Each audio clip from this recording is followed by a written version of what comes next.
আমরা তার জন্য তো এখন তো ব্যবস্থা নিচ্ছি না। অবশ্যই করেছি, কালকে করেছি, তারপরে এবার আমরা বাহিনী নামাবো, দরকার হলে কি করবো, আমরা গাঁগঞ্জের লোক নিয়ে সেখানে শুরু করবো আমাদের মতো করে, রুখারুখি শুরু হবে, একতরফা তো হবে না।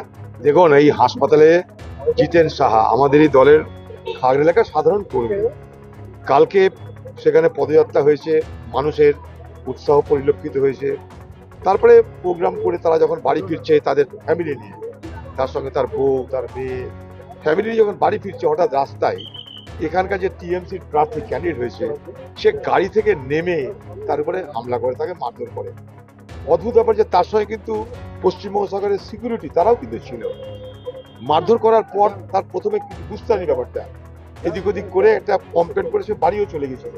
এবার রাত্রিবেলা বাড়ি পৌঁছানোর পর তার হঠাৎ করে শরীর খারাপ করতে আরম্ভ করে, তার বমি হতে আরম্ভ করে, তখন বাধ্য হয়ে তার পরিবারের লোক কান্নাকাটি করাতে তাকে আবার আমাদের লোকরা কোনো রকমে তার বাড়ি থেকে নিচে হাসপাতালে ভর্তি করছে। এখন সে হাসপাতালে সংজ্ঞা আছে কিন্তু অসুস্থ হয়ে আছে। প্রথমে কিন্তু সে বুঝতে নেই এতটা তার চোট, প্রথমে গরমে গরমে খানিক্ষণ চলেছে রাস্তায়, নার্ভের উপরে আঘাত তো প্রথমে বোঝা যায় না, তারপরেই বাড়ি পৌঁছাতে পৌঁছাতে সে অসুস্থ হয়ে পড়ে।